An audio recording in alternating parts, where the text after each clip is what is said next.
Buenos días a todos, qué lindo poder encontrarnos de nuevo en este espacio. La verdad es que es un orgullo para nosotros tener a profesionales de la categoría que estamos teniendo. En esta oportunidad nos acompaña el doctor Pedro Zapata, que nos va a hablar un poco de cómo afrontar esto de los procesos de investigación desde nuestros hogares.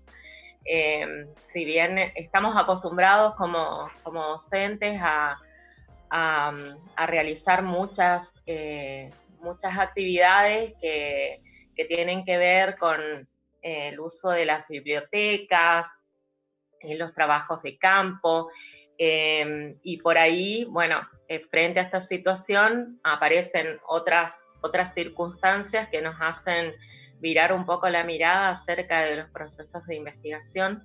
Pedro es colega, obviamente, de la Universidad Nacional de Misiones, es nuestro secretario general de Ciencia y Técnica, y para nosotros es un placer, Pedro, que te hayas sumado a esta propuesta. Bienvenido.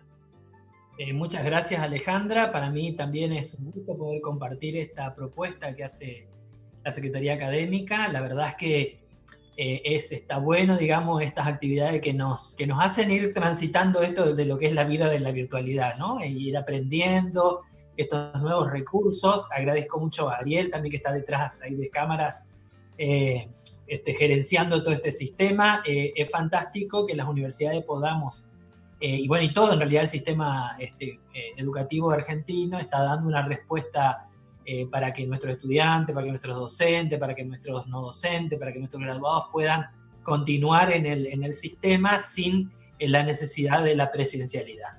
Gracias, Alejandra, por la oportunidad. La verdad es que, como vos decís, es todo un desafío para todos. Y esta charla también nos viene bien para refrescar cuestiones que tienen que ver con el mismo proceso de investigación. Y no tiene que ver solo con los docentes, tal vez los docentes universitarios y las formalidades de la investigación en el campo de la universidad, sino también con aquellos proyectos que los mismos docentes podemos hacer en el marco de este trabajo atípico que se está realizando en las escuelas, por ejemplo, en las escuelas de nivel inicial, primario, secundario, y bueno, siempre con el acompañamiento de nuestros estudiantes y los colegas no docentes. Así que, Pedro, te dejo. Suerte en tu exposición y nos encontramos hacia el final para compartir las inquietudes que vayan surgiendo de los chats. Bueno, muchas gracias, Alejandra. Bueno, primero un poco contarles, como dijo Alejandra, actualmente estoy también en un cargo de gestión, soy investigador de la Universidad Nacional de Misiones, hace tiempo ya empecé esta tarea, allá por el año 91. Y bueno, y lo interesante del camino que uno va haciendo dentro de la universidad y dentro de otras instituciones en las que va participando, también participé de tareas en la actividad privada y también en instituciones privadas, educativas también. Y bueno, y uno va aprendiendo la forma de ir buscando el camino, tratando de conseguir, por un lado, replantear las ideas, recalcular el recorrido, como dice el GPS cuando se equivoca de camino, de rumbo, y de alguna forma buscando alternativas para conseguir el financiamiento, un financiamiento que es imprescindible para realizar las actividades de investigación y que de alguna forma también van en cierta forma marcando el camino que uno va siguiendo. Entonces la idea de la charla de hoy es contarles un poco, en esta época justamente donde tenemos que estar mucho en la casa, leer, mirar las páginas, las propuestas que van apareciendo, me parece que es un tiempo propicio para que reflexionemos sobre nuestra actividad de investigación, para que pensemos en el recorrido que estamos haciendo, pensar en ese constante recalculando el recorrido que el investigador va haciendo de la mano, por un lado, de las alternativas, las oportunidades que van surgiendo, y por otro lado, en la búsqueda del financiamiento que necesita justamente para hacer su camino y constituir el grupo de trabajo que lo acompaña. Bueno, vamos a pasar un poquito a la presentación. Ahí vamos. Ahí estoy tratando de compartir la pantalla, ya vamos. A ver un poquito.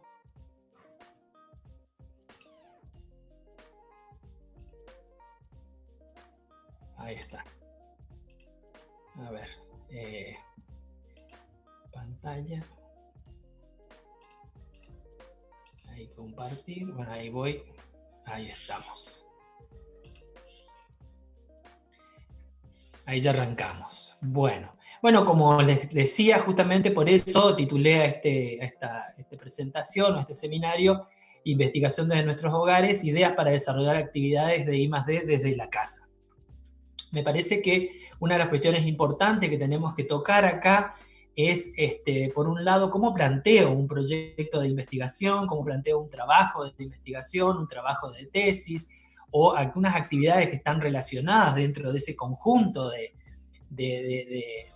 actividades que constituyen el desarrollo científico de un grupo, de una persona y de un equipo. Y bueno, ¿y cómo consigo el financiamiento para poder realizar esas actividades y en cierta forma también cómo hago para que los productos que dan el resultado de estas actividades, esta producción que va apareciendo, la pueda mostrar, la pueda hacer efectiva, la pueda realmente visualizar y transferirla a la sociedad, que es lo que tanto promovemos como instituciones públicas de generación del conocimiento. Y por eso justamente primero le quería marcar algunas premisas, algunas reflexiones que estuvimos pensando en este sentido. Y bueno, ahí por ejemplo, la primera frase es un buen diagnóstico permite de alguna forma focalizar el problema, y esta focalización del problema me hace ver posibles soluciones que van a surgir o que pueden ocurrírseme para solucionar este problema, y de alguna forma tratar de elegir cuáles son las soluciones más adecuadas para poder abordar estos problemas. Pueden haber varias soluciones, y ahí un poco está la salida de poder plantear distintas alternativas de trabajo, distintas alternativas de actividades que muchas veces se enfocan en diferentes soluciones para una misma problemática. Y esto un poco facilita la diversidad del trabajo de investigación. Ese camino, esa solución que yo elijo, me va a permitir a mí proyectar, es decir, escribir el proyecto, pensar un poco el recorrido, cuáles son las actividades metodológicas que voy a ocupar, cuáles son los insumos, los materiales, los equipamientos, qué necesito para realizar ese camino, y de alguna forma también en el sentido del desarrollo de grupo, repensar la temática desde un modelo de utilidad. Esto es algo que me gustaría charlar brevemente un poquito, porque está relacionado en cierta forma con la reconversión que constantemente tiene que ir haciendo el investigador, que constantemente es necesario que vayamos haciendo como investigadores y como equipo de trabajo, y que permite de alguna forma visualizar un futuro del grupo, un futuro del equipo, desarrollando temáticas que van apareciendo, que son incipientes, que son interesantes de desarrollar y que pueden posicionar al grupo hacia un camino que permita concretar un resultado visible, y por otro lado, también a la vez alcanzar el financiamiento para concretar ese resultado. Es decir, repensar la temática desde un modelo de utilidad facilita la búsqueda de financiamiento. No debemos olvidarnos que cuando yo voy a plantear un financiamiento, lo primero y lo más interesante es mirar un poquito cuál es el objetivo de la convocatoria, cuál es el objetivo, cuáles son las oportunidades de financiamiento que van apareciendo, y pueden haber temáticas que las vengo abordando hace mucho tiempo, ¿sí? De una determinada forma, pero la astucia del investigador está justamente en saber cómo hacer para que esa temática pueda ser enfocada de tal forma que pueda alcanzar el financiamiento. Y por otro lado, para poder alcanzar este financiamiento, para poder avanzar en el camino y que mi idea sea aprobada, sea acreditada, vamos a decir, y pueda ser financiable, tengo que tener suficientes productos, ya que estos productos del trabajo de mi grupo, son indicadores del potencial de desarrollo que tiene el grupo. Entonces, es muy importante que a la hora de generar estos productos lo pensemos bien, veamos un poco la forma de posicionarlos lo mejor posible para luego hacer mucho más competitiva la actividad de I+D.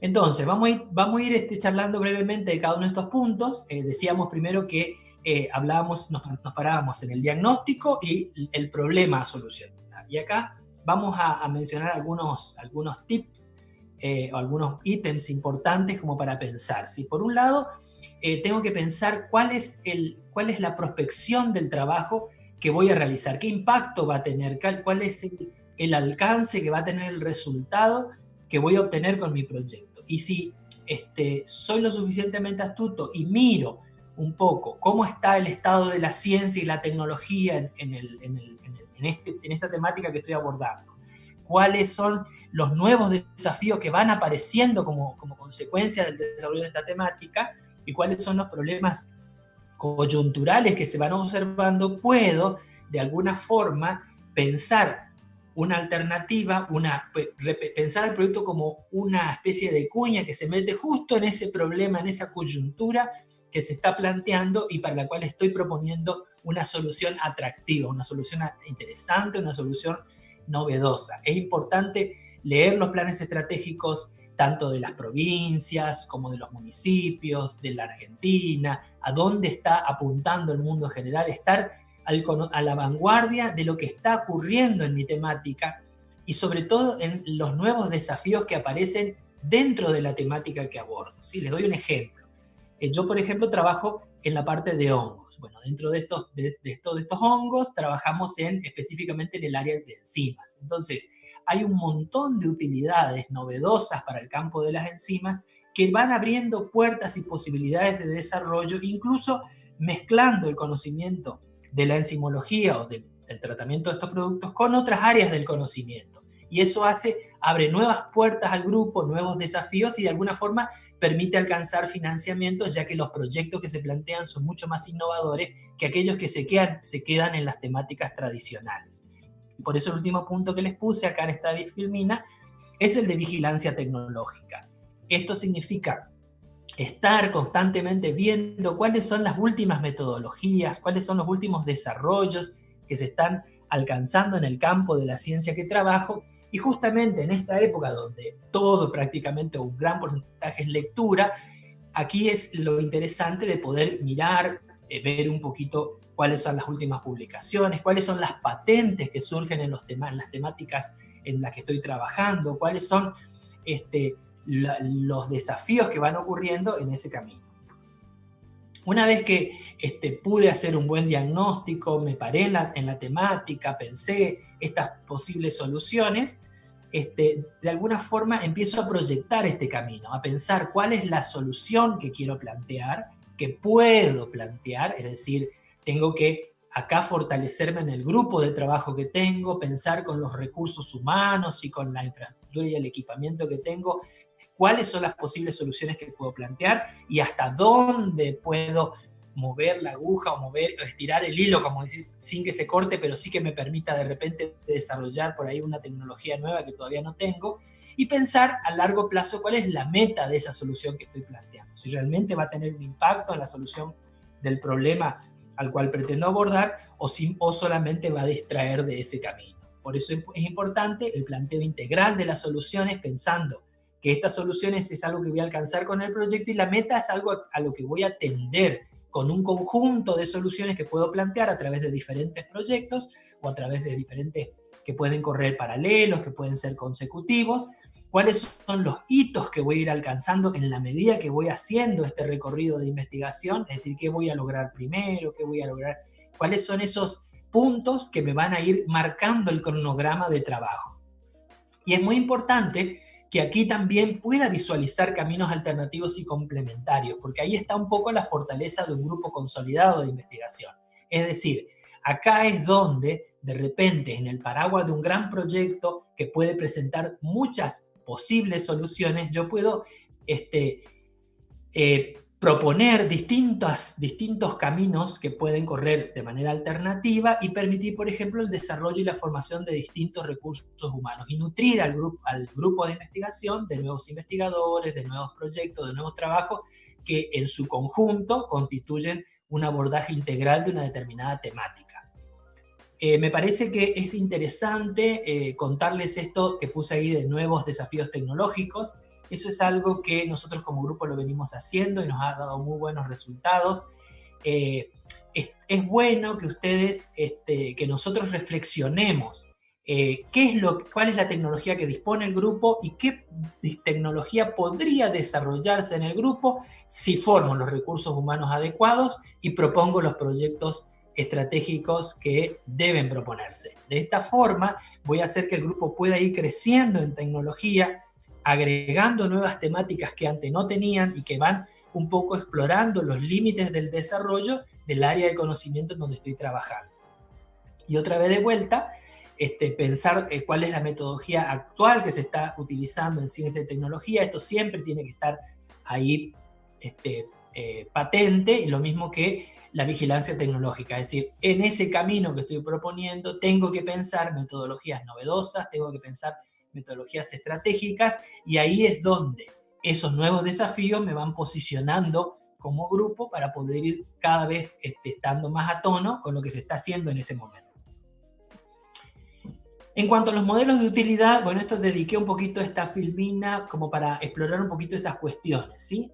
Por un lado, yo tengo que pensar en la experiencia y el posicionamiento que tengo como grupo, ¿eh? ¿Cuál es el área de desenvolvimiento que tiene el grupo de investigación, cuál es la tecnología que tiene disponible, cuáles son los desafíos actuales que van surgiendo en el área del conocimiento en la que estoy trabajando y cuál es el nivel de competitividad que existe en este área. Generalmente, en casi todo el mundo, y la Argentina no es una excepción, todas las áreas del conocimiento, sobre todo para la búsqueda de financiamiento, son muy competitivas y alcanzan el financiamiento aquellos que proponen métodos novedosos, soluciones innovadoras, que aborden tecnologías modernas, que aborden tecnologías que proponen un desafío al área de conocimiento en la que estoy. Y ahí es donde miro un poco cuál es el financiamiento disponible y veo cuáles son las oportunidades. Y las oportunidades van a estar sobre todo en los problemas emergentes. Ejemplo, el tema del COVID.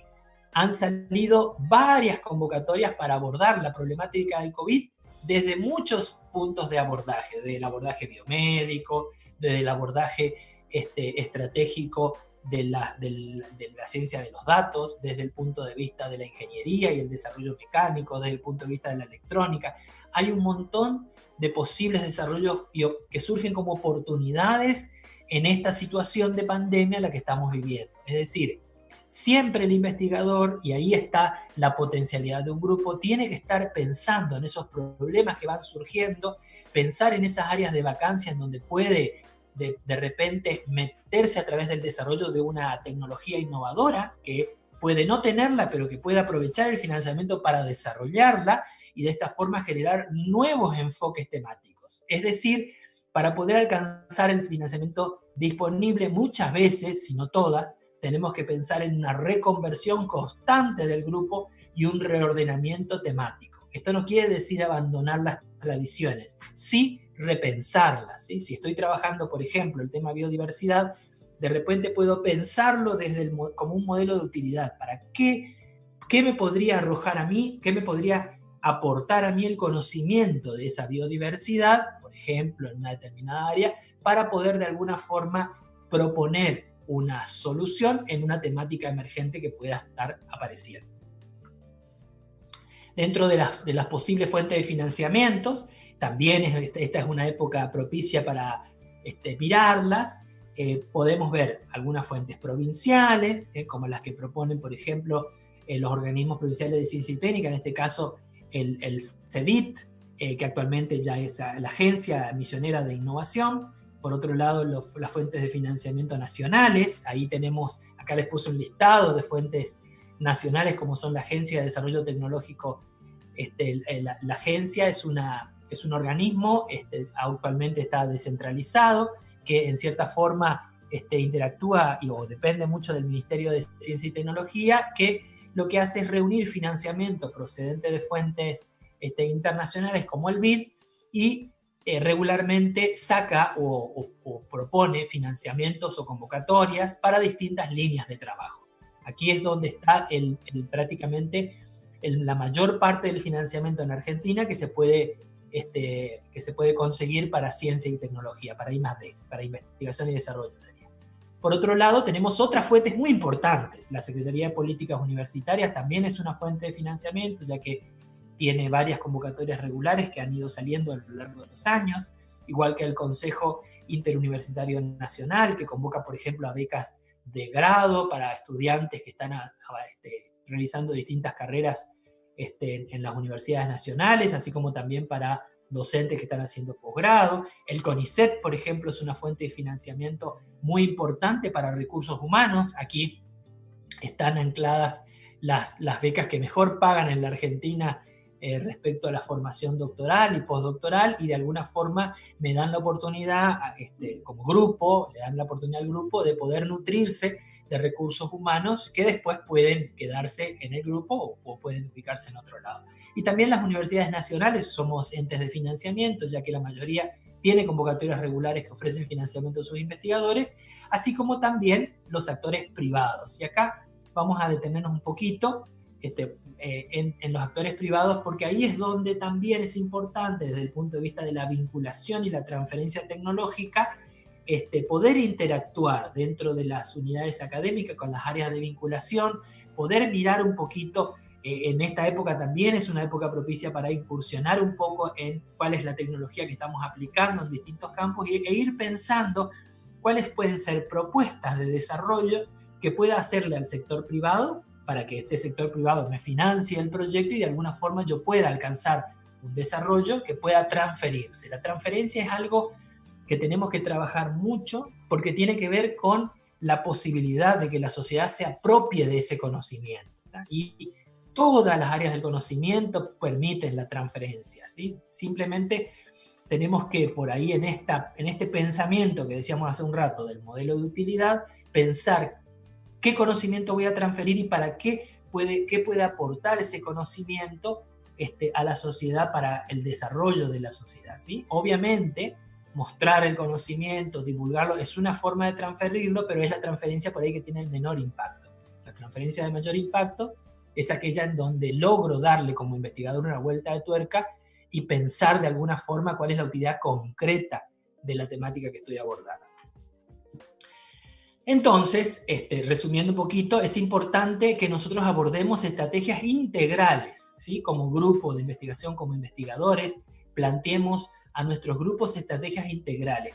¿Cuáles son las estrategias integrales? Por un lado, quiere decir que de repente un grupo de investigación puede proponer distintos proyectos que sean complementarios entre sí, que sean convergentes, por ejemplo, a la solución de una determinada problemática y que apunten a una determinada meta. Esto abre mucho las posibilidades, por un lado, de formación de recursos humanos y por el otro lado, las posibilidades de financiamiento. Otro aspecto importante a considerar es la formación de recursos humanos con alta experticia. Es muy importante que nosotros pensemos en cómo conformar un grupo de investigación. Un grupo consolidado solamente se genera en el ambiente del crecimiento de todo el grupo. Es muy importante que pensemos en que todos los recursos de ese grupo crezcan paralelamente, crezcan simultáneamente, que todos puedan tener la oportunidad de generar sus producciones, de presentar sus proyectos, de tener sus experiencias de investigación, obviamente de distintos niveles, de distinto avance a medida que el grupo va creciendo, pero es muy importante que tengamos una visión inclusiva del proceso de investigación, porque esta es la única forma en que los grupos se fortalecen, se consolidan y perduran en el tiempo. Si yo quiero perdurar, es muy importante tener herederos. Por otro lado, explorar soluciones innovadoras y desafíos del grupo. Esto, por ejemplo, de la mano de los dos puntos anteriores, es lo que me permite abrir el paraguas. Es decir, dar la oportunidad de que se desarrolle dentro del grupo una temática paralela, convergente, que aborde una solución a la misma meta que estoy planteando, pero con una tecnología diferente, una tecnología más actual, con una tecnología de mayor impacto o con una tecnología por ahí poco desarrollada. Esto va a potenciar mucho al grupo y de alguna forma va a permitir también replantear nuevos modelos, nuevos abordajes y le va a dar nuevas posibilidades de solicitar financiamiento. Resumiendo un poquito este aspecto, esta parte, les diría que articular las ideas y direccionar el crecimiento del grupo es muy importante y permite un mejor posicionamiento para futuros desafíos. Aquí hay que acordarse siempre que yo no puedo pasar, es como un niño, ¿no? No puedo del gatear salir a correr. Tengo que de repente ir armando el recorrido, ir dando los pasos necesarios para que en algún momento tengamos las capacidades para alcanzar los grandes desafíos o para dar respuesta a los grandes desafíos. Y eso solo se logra si comprendemos un poco esta visión de la complementariedad de los proyectos, de la formación de los recursos humanos de manera simultánea con este camino de recorrido y de la exploración de otras soluciones que posicionen al grupo como un grupo de vanguardia.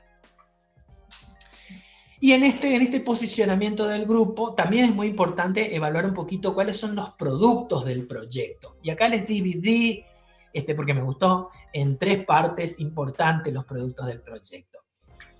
Yo lo veo un poco de esta forma. Por un lado vamos a tener la producción escrita, ¿no? La producción, que ahí les puse un poquito, son los libros, los capítulos del libro, los artículos, las ponencias, los resúmenes de congreso.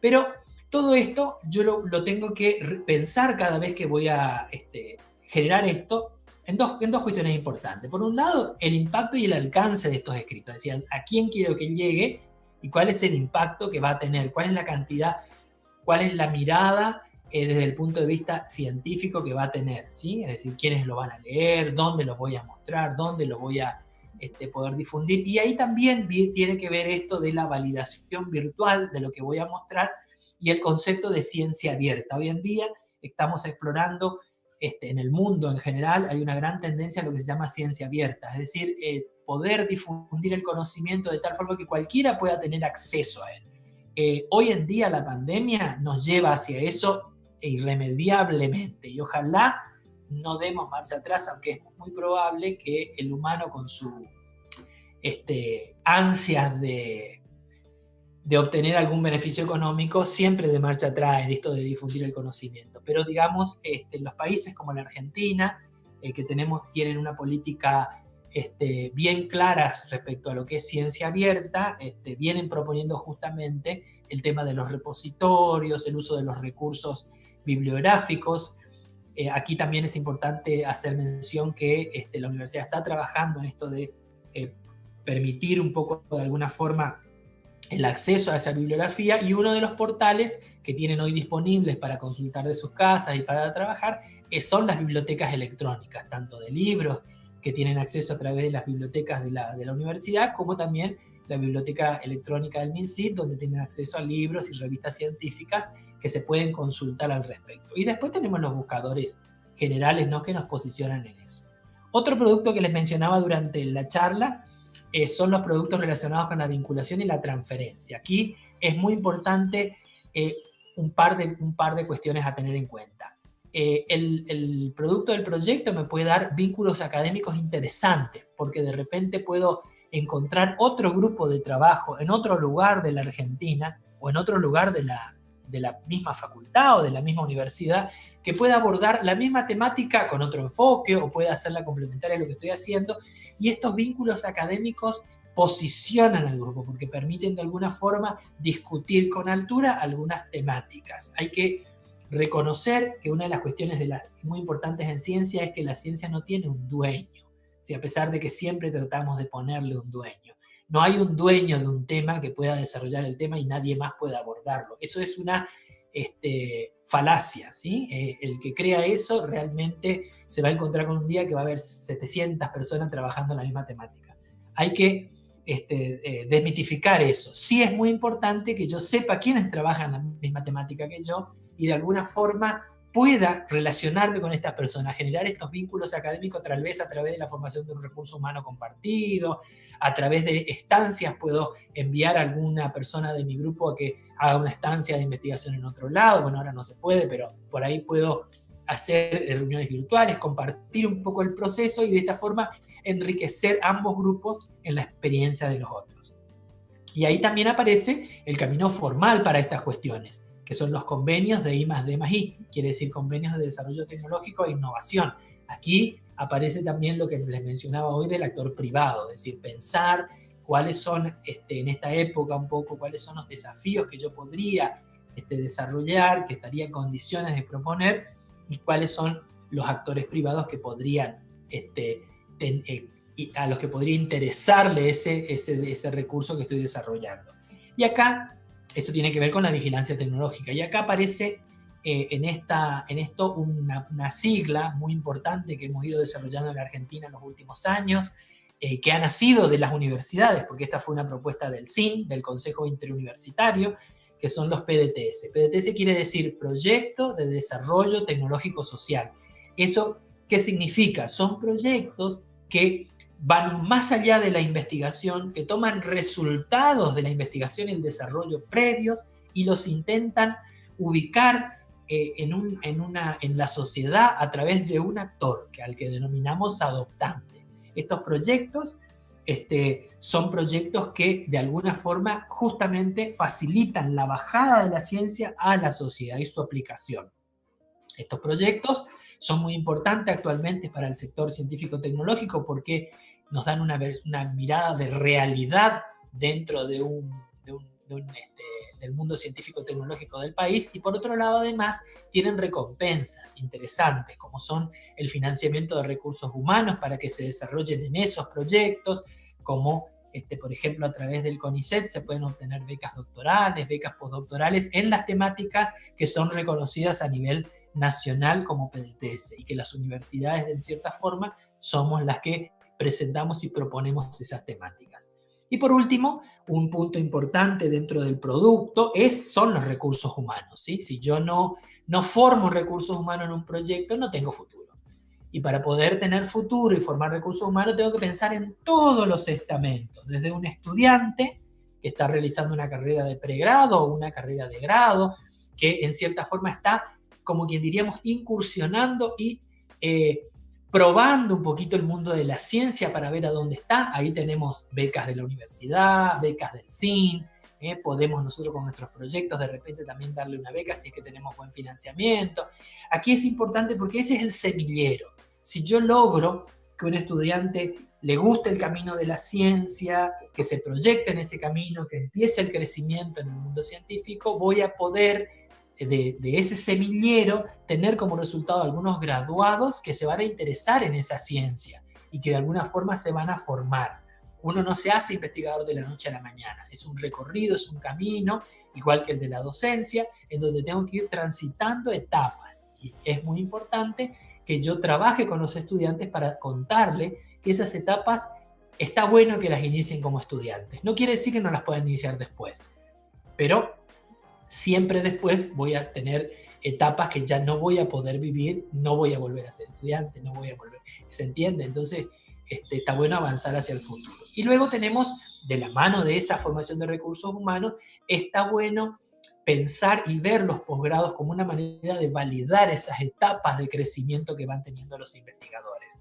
Y una vez que están consolidados como investigadores, de alguna forma continuar ese proceso formativo, articulando el grupo, promoviéndolos a la presentación de proyectos, promoviéndolos a la búsqueda de financiamiento, tratando de que de alguna forma puedan desplegar las alas y volar solos, porque la única forma de que un grupo pueda consolidarse y superar las barreras que le impiden de repente alcanzar el financiamiento o tener un financiamiento constante o un posicionamiento es lograr que todos esos investigadores que se están formando puedan volar independientemente pero articuladamente entre sí para poder lograr una meta común.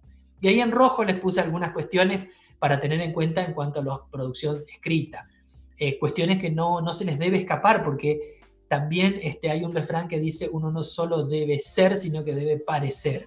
Y ahí tienen algunos datos que pueden validar la producción científica. Tener un ISBN, un ISSN en el caso de las revistas, el DOI, una resolución en el caso de un convenio de I+D, mirar un poquito el factor de impacto de las revistas, que tiene que ver con la cantidad de lecturas que tiene, que tiene que ver con el posicionamiento del lugar en donde voy a mostrar.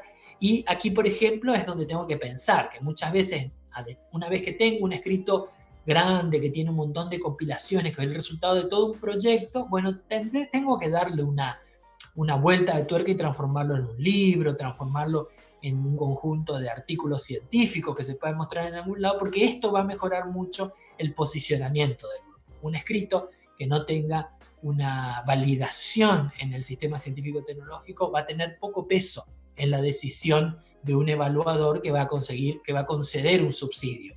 En cambio, si yo tengo un producto de peso, un convenio, una transferencia certificada por una resolución, un libro con un ISBN, o lo pude mostrar en una revista científica que es conocida y de prestigio, de alguna forma eso respalda el peso de los productos que estoy mostrando. Entonces, resumiendo, es muy importante, o me parece a mí, dejarles un poquito este pensamiento de las 3P: la planificación, la proyección del camino y la mirada de los productos de la investigación. Entonces eso, poniéndolos todo eso en una bolsa, podríamos decir que por un lado vamos a tener ese diagnóstico focalizado para poder visualizar las soluciones adecuadas, proyectar el camino, repensar la temática, darle una vuelta de tuerca a esa temática que estoy trabajando y pensarla como un modelo de utilidad potenciar los productos del grupo que tengo y de esta forma, articulando ideas, direccionando el grupo y podré posicionar al grupo para los futuros desafíos. Muchas gracias. Ahí les dejo el contacto, mi mail y el Facebook de la Secretaría General por si quieren escribir ahí.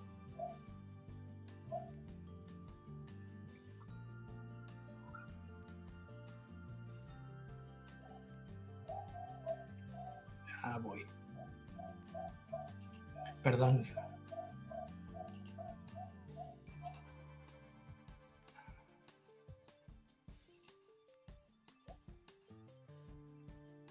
No sé si dejé de compartir ahí.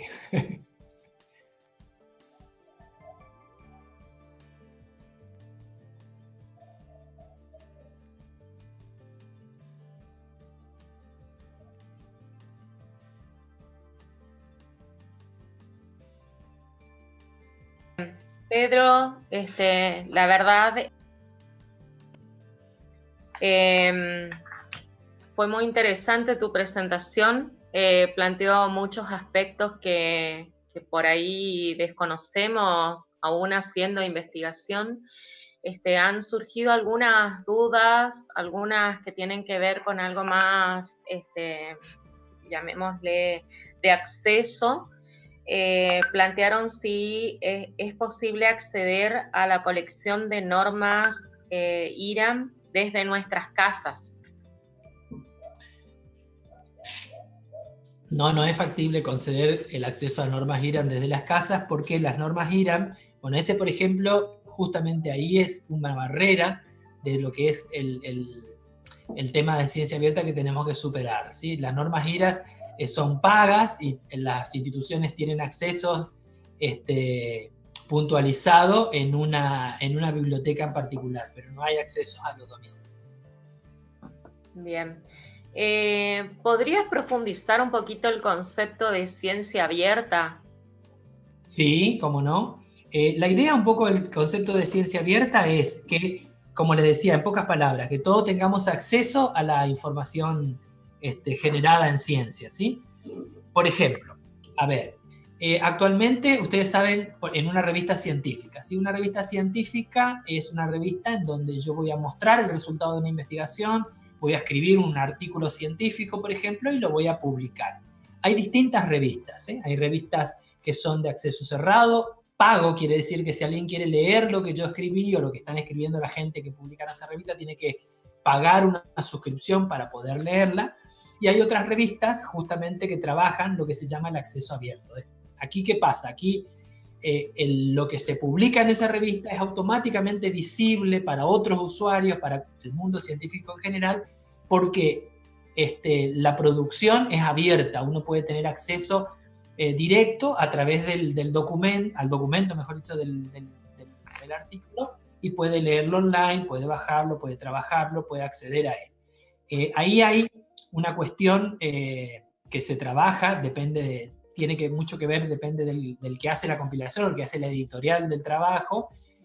A muchas veces la editorial, digamos, como es una empresa que se dedica a comercializar estas revistas, a trabajarlas, lo que hace es cobrarle al investigador para que el artículo pueda ser visible y abierto. Y hay otras revistas en donde no existe un cobro para que el artículo pueda ser visible y directamente, sin ningún costo, los artículos que son publicados en esa revista son en formato abierto. Bien. Uno de los espectadores pregunta, para quienes no tenemos experiencia concreta, ¿alguna estrategia para realizar vigilancia tecnológica? La mejor vigilancia tecnológica que se puede hacer, la más fácil, es entrar a mirar cuáles son los desarrollos que se aplican actualmente. Por ejemplo, mirar las patentes que van surgiendo en una determinada temática, que lo pueden hacer en Google Patents nomás, poniendo la temática que les interesa. Enseguida van a ver cuáles son los desarrollos tecnológicos que se han hecho para esa temática y qué es lo que está en el momento desarrollándose. Por otro lado, también la mirada y la lectura de las publicaciones les va a mostrar eso, porque ahí esa vigilancia está más referida a la metodología que se está aplicando. Entonces es muy importante, lo pueden hacer también en el Google Académico o en otros buscadores. Ahí tienen acceso a los distintos repositorios, porque lo interesante que tiene ese buscador es que al costado te aparece el repositorio si es que está abierto el documento en alguno de los repositorios que existen en el mundo. Sí, nunca hay que perder de vista las últimas publicaciones. Si uno cuando busca una temática tiene que limitarse, no quiere decir no leer otras producciones más antiguas, sino tratar de circunscribirse a la producción de los últimos 5 años, porque de alguna forma ahí es donde va a encontrar la metodología, si mira artículos científicos o si mira patentes, la última tecnología que se está desarrollando. Genial. Bueno, otra cuestión tiene que ver con esto de... a ver, aguantame un segundo que se me escapó el... en la Secretaría de Extensión propuso que una cuestión interesante sería poder articular la investigación y la extensión a través de las prácticas sociales educativas. Recientemente la UNAM estuvo trabajando desde la Secretaría General Académica con la Secretaría de Extensión en la formalización de ese proceso de trabajo, que en realidad es bastante reciente desde lo formal, pero tiene su trayectoria ya en el campo de la extensión, esto de vincular ambos campos. ¿Cómo ves la posibilidad también de articular el ámbito de la investigación?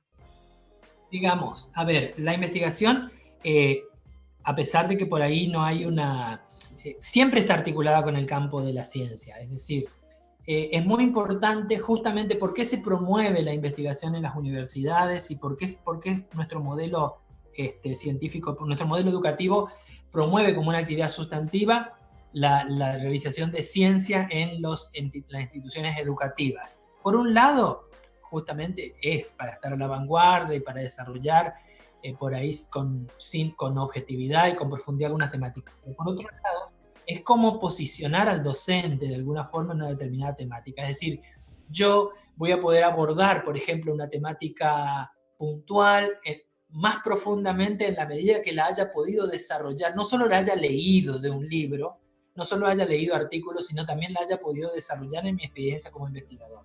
Es muy importante que las experiencias en los campos científicos se trasladen al aula. Por eso justamente uno de los puntos de evaluación que tiene la CONEAU cuando mira las carreras de grado, cuando evalúa las carreras de grado y de posgrado, es en qué medida esa experiencia de investigación se traslada al aula como para volcar experiencia en los docentes.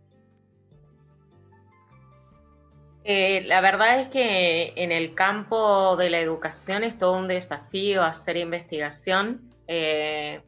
Por ejemplo, en la provincia de Misiones tenemos la REDINE, que es la Red de Investigación Educativa, que justamente nace en tu facultad, en la Facultad de Ciencias Exactas, y nuclea esta red a docentes que hacen investigación desde la escuela.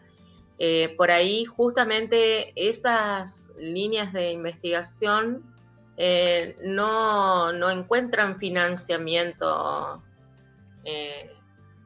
Es poco frecuente encontrar líneas de financiamiento para investigar en el campo educativo. ¿Qué opinas al respecto? Es cierto, el financiamiento, por ahí habría que ver un poquito cómo canalizar, ¿no? Para hacer un poco más, para incursionar un poco más. En general, las líneas de financiamiento por ahí tienen mucho que ver con los problemas que van surgiendo en la sociedad, con los problemas emergentes, como decía en la charla, ahí están las mayores oportunidades.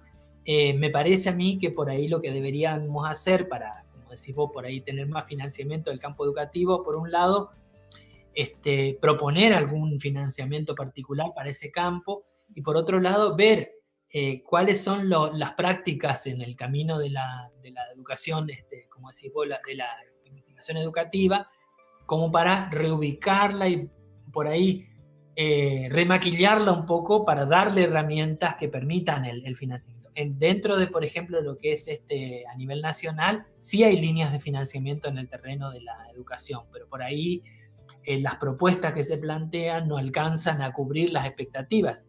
Es como una especie de autoencuentro, ¿no? El grupo que hace la propuesta para buscar el financiamiento tiene que encontrarse en cierta forma con el pensamiento de los que van a otorgar ese financiamiento. Bueno, ahí es donde puede haber una especie de divorcio, pienso, así para darte una respuesta rápida, en donde impide de alguna forma la propuesta que estoy haciendo acá no se condice con lo que están esperando de este lado. Entonces ahí es donde no tengo el financiamiento.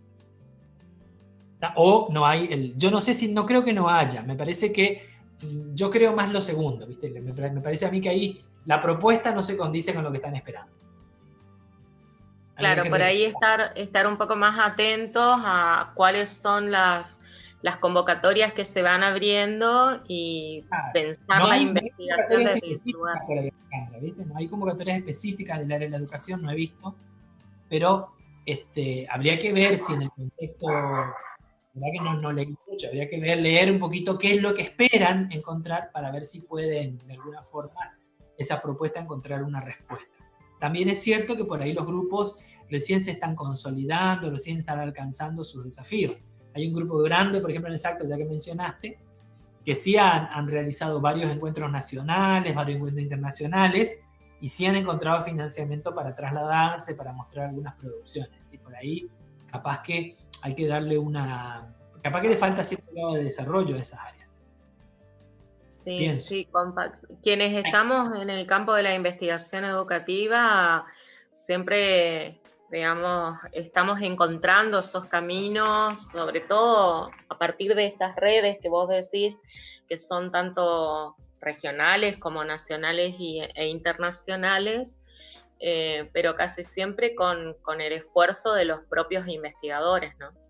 Por ahí nosotros tendríamos que sentarnos, ya que estamos los dos en sendas secretarías generales, pienso, y la gente está escuchando, estaría bueno para el desafío de repente habría que pensar una convocatoria específica para este área. Buenísimo. Una inquietud también que surge de quienes están participando es si en estos tiempos de pandemia y obviamente de aislamiento social, las investigaciones de laboratorio en universidades deben esperar. Mira, hay una cuestión que nosotros tenemos que entender, y ahí también me toca a mí porque, bueno, tengo un grupo grande detrás de investigación. Nosotros tenemos que priorizar la salud al resto de las áreas, ¿sí? Y no es cierto que no pueda continuarse la investigación si yo no estoy en el laboratorio. Por ejemplo, nosotros desde el área donde estamos, en biotecnología, los hemos puesto a todos los chicos, a todos los becarios con ICE, y son bastantes, que se pongan, que hagan esto, la vigilancia tecnológica, que se pongan al día con la última producción científica, que escriban una revisión, que escriban un artículo científico, que aprendan a escribir en otro idioma, como en el idioma inglés, ya que en muchas áreas de la ciencia la mayoría de las publicaciones se escriben en idioma inglés, y esto es algo que el estudiante de posgrado, la persona que se está formando en investigación, tiene que aprender. Y es algo que le tiene que dedicar tiempo. Entonces, todo este tiempo en realidad es adecuado para hacer justamente esas actividades. Hay cosas que sí no se pueden postergar, como por ejemplo si estoy trabajando con plantas, si estoy trabajando con organismos vivos, que tengo que mantenerlos, bueno, no hay otro remedio. Pero no es cierto que yo no pueda hacer cosas desde la casa, como por ejemplo, justamente bajar a un escrito algunos resultados que estuve obteniendo. De hecho, por ejemplo, el grupo que tenemos nosotros en investigación, durante este tipo de pandemia, creo que se alcanzaron el doble de publicaciones de las que normalmente alcanzábamos. Eso es Claro, un muy poco pensamiento. interesante esto que decís, porque por ahí se entiende al proceso de investigación como escindido de la parte de la escritura, digamos, y lo mencionaste hoy y me parece interesante por ahí que en algún próximo encuentro ahondemos un poquito en esto de cómo la instancia de divulgación, ¿no? Que implica todo un proceso que acompaña en realidad a la investigación misma y que tal vez normalmente los investigadores a dejar esa producción o para los informes preliminares o los informes finales, y nos olvidamos de esta instancia que tiene que ver con socializar aquello que estamos haciendo, ¿no? Y hacer esto, un poco de esto que estamos haciendo ahora, compartir lo que cada uno sabe sobre aquello que está investigando con otros para también pensar juntos. Claro, es decir, en general, pero casi todos lo hacemos, es decir, uno va dejando para el final esto de masticar los datos, de darle una vuelta de tuerca para mostrarlos mejor, de cómo a partir de esos datos yo pienso en las instancias de financiamiento, buscar fuentes de financiamiento, sentarse a leer, y eso es algo que hay que promover, pero no solo desde las cabezas de los grupos, desde todo el paquete de grupo, porque si vos le enseñás a los chicos mientras que se están formando cómo escribir un proyecto, porque la escritura de un proyecto tiene que ver un poco, es como encantar una serpiente. Vos tenés que encantar al evaluador y tenés que, vamos a usar una palabra por ahí así un poco rústica, tenés que seducir al investigador y mostrarle que lo que vos estás proponiendo es la mejor de todas las soluciones o es una solución muy adecuada para la problemática que existe. Si vos lográs que en la cabeza del evaluador lo que vos propusiste le guste como solución, el resto de las cuestiones pasan a segundo plano. Entonces ahí es donde es muy importante esto que vos decís, ir mirando los resultados que tengo y no perder o sea, cuando uno cambia el rumbo de la investigación, no está perdiendo el camino. Hay que hacer como el GPS, hay que recalcular el recorrido todo el tiempo y ahí uno tiene muchas más posibilidades de alcanzar el financiamiento y de, como decís vos, ahí es donde yo creo que muchos grupos fracasan, ¿sí? Porque se atienen demasiado, es como tener un manual, yo me atengo al manual y el manual no es una cosa de por vida, el manual yo lo puedo ir cambiando todos los días, entonces ahí es donde uno puede ir moldeando el grupo y decir, bueno, ¿por qué no pensar en esta cuestión? Y no necesito saberlo todo, ¿por qué no pensar en una tecnología? Más vale que la mayoría de las personas que estamos en las cabezas de los grupos de lo que están haciendo muchas veces ya no manejamos lo que está en el laboratorio. Justamente ahí está la estructura de un grupo. Pero dar la oportunidad de repensar esto que vos decís. Por ejemplo, hay un montón de tecnologías nuevas que van apareciendo, un montón de desafíos que a veces uno, por seguir el manual y por dejar todo a lo último, no lo ve hasta el final. Y cuando lo ve, ya es tarde porque el financiamiento ya está ahí, ya no tengo tiempo de pensarlo. Ahora hay tiempo suficiente de pensar todo, estos financiamientos de la agencia van a salir a fin de año, tengo todo el año para pensar, para replanificar, para recalcular el recorrido y hacer un planteo inteligente.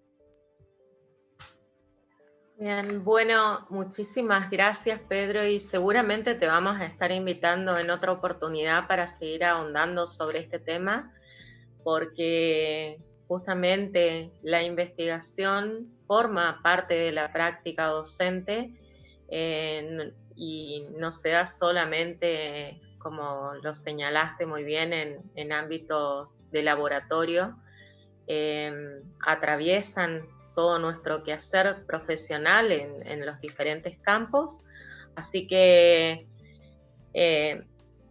probablemente pronto te estaremos molestando de nuevo para abordar alguna temática o ahondar en relación a las mismas preguntas e inquietudes que van a dejar los participantes en el formulario que les voy a compartir a continuación. Bueno, muchas gracias, Alejandra, por la invitación. Obviamente siempre todo nuestro acompañamiento y nuestra colaboración. y felicitaciones por la iniciativa, la verdad que está muy buena.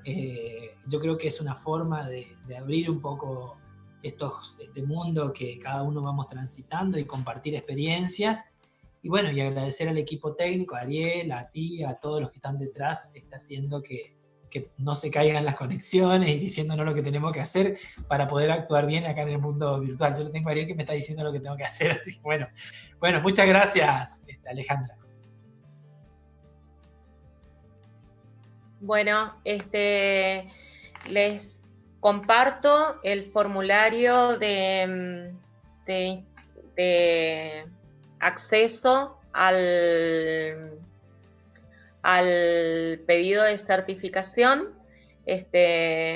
Un gusto, Pedro, haberte tenido, y en el próximo encuentro estaremos con Diego Bros, el ingeniero Diego Bros, es de la Facultad de Ciencias Forestales y nos va a compartir su experiencia de autoaprendizaje en la producción de videos para el desarrollo de las clases.